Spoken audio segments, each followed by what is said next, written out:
I wrote a book about peak oil. It's called The Last Hours of Ancient Sunlight. Ancient oil is ancient sunlight, basically. It's energy captured by the sun, by plants, and then converted over millions of years into oil. The United States, up until the mid-70s, was an oil exporting nation. And we hit peak oil around 74, and we began importing oil quite substantially by the late 70s, which is why Jimmy Carter was talking about it.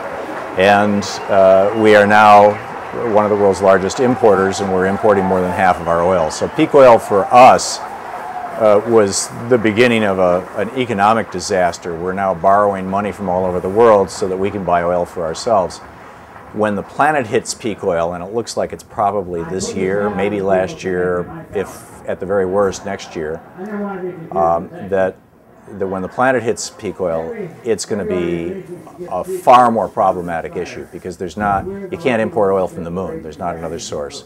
And so we need to begin preparing for that right now. We need to develop every kind of alternative energy source we can. We need to massively and radically make more efficient our current use of energy. We need to change the way that we live, the way that we work, and the way that we do business so that it has a much smaller and lower energy footprint. There's not a lack of solutions. You know, for example, Europe 20 or more years ago pretty much doubled the price of gasoline by throwing a tax on gasoline because they realized it was a resource that they didn't have much of. And so the average European right now uses 1/7 as much oil as the average American in all ways.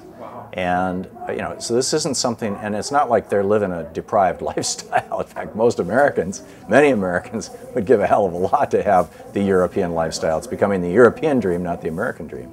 So these things can be done, and they can be done in ways that are not just relatively painless, but actually will increase the quality of our life. It seems a paradox. How can people live a better lifestyle or have a higher quality of life with less stuff? Well, it's not so much a matter of less stuff, although less stuff actually probably would be a good thing for us too. We tend to have absurd amounts of unnecessary stuff in this country. But it's things like using mass transportation instead of roads and highways. It's mixed-use neighborhoods where you can walk, for example, in Portland, the mayor has put together a zoning plan and a program where wherever you live, you are within a 20-block maximum walk and a 10-block ideal walk of pretty much every kind of store that you would need, a pharmacy, a supermarket, a clothing store, you know, things like that, so that people can live, and certainly a mass transit station, so that people can live in the city without even owning a vehicle. And you know, for a long time this has been the case in places like Manhattan, just out of necessity, but increasingly we're seeing urban centers becoming more efficient, you know, this whole mixed-use concept. And this radically changes the oil footprint without the average person noticeably changing their lifestyle at all. The scientists who work for the oil companies, the oil engineers, are suggesting that within a decade oil will be between $150 and $200 a barrel. Get ready. Wow. That's powerful, yes. So what can the average... Well, in the United States, I mean, I'm old enough to remember in the 60s when my local gas station was selling gas for 4 gallons for $1, you know, 25 cents a gallon gas. We hit peak oil in the 70s, and gas went up to 70, 80 cents a gallon. We've seen it as high as $4 a gallon in the United States. That was you know, pulling the curtain back. That was a quick glimpse into the future. We saw this also in the 70s with the Arab oil boycott when Richard Nixon, I think, was president, and he went to odd, even rationing of gasoline and things. It's not like we haven't been warned and we haven't seen this thing coming. And it's one of the reasons why the oil companies are working so hard to button down oil properties all over the world, why the Chinese are all over Africa right now prospecting for oil, why offshore. It's why, you know, BP in the Deepwater Horizon, they're in a mile of water. Why would you go into a mile of water? Well, because it's running out. You got to go to more and more remote and difficult to find places, which, by the way, makes it more expensive to extract, which, by the way, means get ready for $150 a barrel oil. I heard the reason that we were going into mile deep water was because the environmentalists don't allow us to drill near shore. That's nonsense. There's over 3,000 active wells producing oil in shallow waters in the Gulf of Mexico right now. So what can the average person do? How can we make a difference? It seems our government is unresponsive to our need. Well, there's several levels of things. I mean, obviously, to the extent that we can live a decent lifestyle, and we need to be doing that. But there's a limit to that because the options available to us are not within our choice. The second is support movement politics. Every time there's been a significant change in the history of America, it's been a result of movement politics. Local movements, local people, small groups of people. Margaret Mead's old saying, it's true. And the third is get active in the political process, show up, volunteer, help us take over the Democratic Party, support the Green Party at the local level, run for political office or support somebody who is, and get out there and get active. It's really the bottom line, tag, you're it. Our company is mortgaged to the hilt. We have debt, we have national debt, we have personal debt. When the oil does get to be expensive, how are we going to pay for it? How are we going to, or what's going to be the consequence of that expensive oil when we don't have money? Well, what you're going to see is the same thing that we're seeing in Europe. The average car gets over 50 miles per gallon. The average car in the United States gets a little over 20. Denmark gets about 20% of their power their electric power from windmills. Germany created a solarization program where they incentivized banks and individuals to put solar panels on their roofs, and their goal was to create 2 gigawatts, 2,000 megawatts of power, basically two nuclear power plants worth of power in 10 years, and it created 8. And in fact, they're scaling the program back now because they're ending up with surpluses of electricity that they're not quite sure what to do with. So what will happen, this is where the crazy free market people actually have something to say. What will happen is when oil starts hitting $100 a barrel, $120 a barrel, $150 a barrel, a whole lot of alternatives to oil that right now are only marginally economical will become bargains, and they're going to explode. And it would be a really good idea if our government and our businesses were getting ready for that, and we're encouraging that, and promoting that.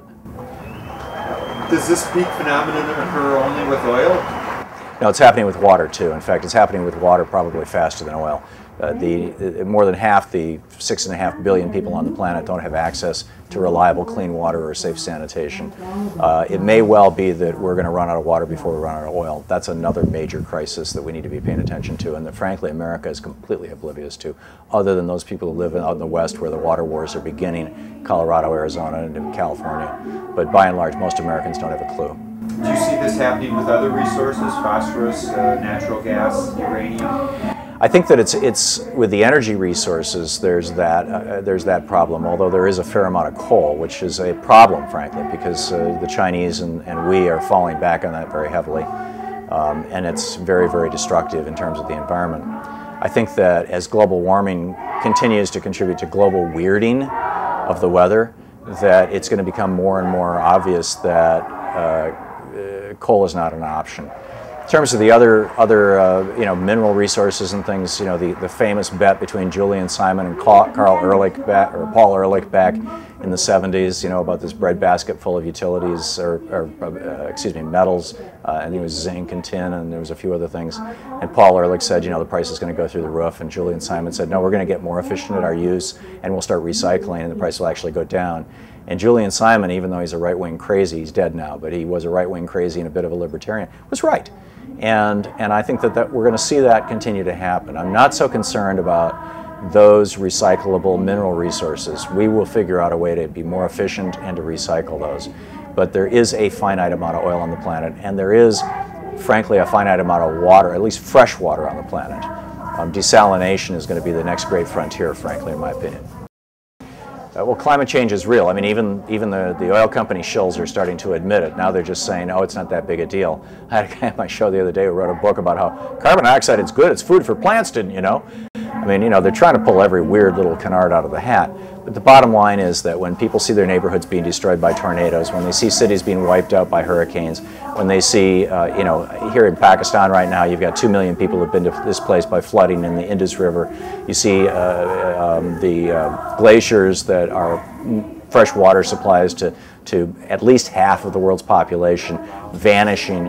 As that becomes more and more impossible to ignore, the conversation's going to change. Well, some folks would say that climate change is cyclical, that it's not man-made, that man has no influence on the weather? Well, those who say that climate change is simply cyclical, certainly climate is cyclical, and you can look at that in 100-year chunks or 1,000-year chunks or 10,000-year chunks or multi-million-year chunks. But the fact of the matter is that when we passed 350 parts per million of carbon dioxide in our atmosphere a couple of years ago, we entered into an area that, absent a major global change, like an age change, like they're going back to the Carboniferous age or something, that this planet's never experienced before. We're in completely unknown territory, and it's got a lot of people, a lot of scientists, a lot of, frankly, a lot of business people, a lot of economists. The insurance industry, for example, totally freaked out, and we need to get ready for this. We need to be doing something about it. Well, the things that I talked about, moving to alternative energy sources, changing the way that we live, changing the way that we organize our communities, changing our consciousness, frankly. One of the biggest crises for democracy in America is the corporate capture of government. And the tragic reality is that the Obama administration and BP have the same interest in the Gulf, which is to hide how bad it is. Obama doesn't want to be characterized as George Bush. BP doesn't want to pay the bill. And the people who are suffering are the people who are the residents of that area and frankly, all life in that region of the ocean. And so I salute the courageous scientists and journalists who are speaking out, many to their own detriment, at the risk of the loss of their jobs and things like that, for pointing that out. I'm very hopeful, and I think that people are waking up. I think that, for example, the Tea Party movement, as much as it is funded by billionaires and it's a phony grassroots movement, the people who are showing up in the streets don't know that. And they really are worried. Now, they've got some demagogues telling them that who they should be worried about are those brown people from South America or something like that. But they get it, that there's a problem. Americans are waking up, on the right, on the left, in the middle, right across the board. Americans are waking up. They know that their way of life has been destroyed. What they haven't figured out is who did it. And it's our job as, not just as progressives, not just as Democrats or Greens, but as Americans, as citizens of the world, as human beings, to help people realize that this unholy alliance of corporation and government is every bit as dangerous and destructive as the alliance of church and state was perceived to be 200 years ago, and frankly today far more destructive. One of the things that the right has done really well is reduce things to bumper stickers, and it's one thing that we actually need to be paying attention to. We need to be working on that. And for example, the right was saying, do you want some government bureaucrat telling you, who's going to provide your health care? Our answer should have been, we're sick and tired of corporate bureaucrats telling us who's going to provide our health care. We'd like to have some say in the matter through our democratic process. It is possible to reduce complex issues to simple slogans. Sometimes it slightly distorts them or oversimplifies them, but nonetheless it gets the meme out there. And our side needs to get a lot better at that. It's why I wrote a book called Cracking the Code. It was just about that issue. We've got some good people on our side talking about this issue, and frankly our politicians need to be paying more careful attention to them. Please come back and watch complete interviews with each of the experts. And you can join me, Thom Hartmann, anytime on the web at thomhartmann.com.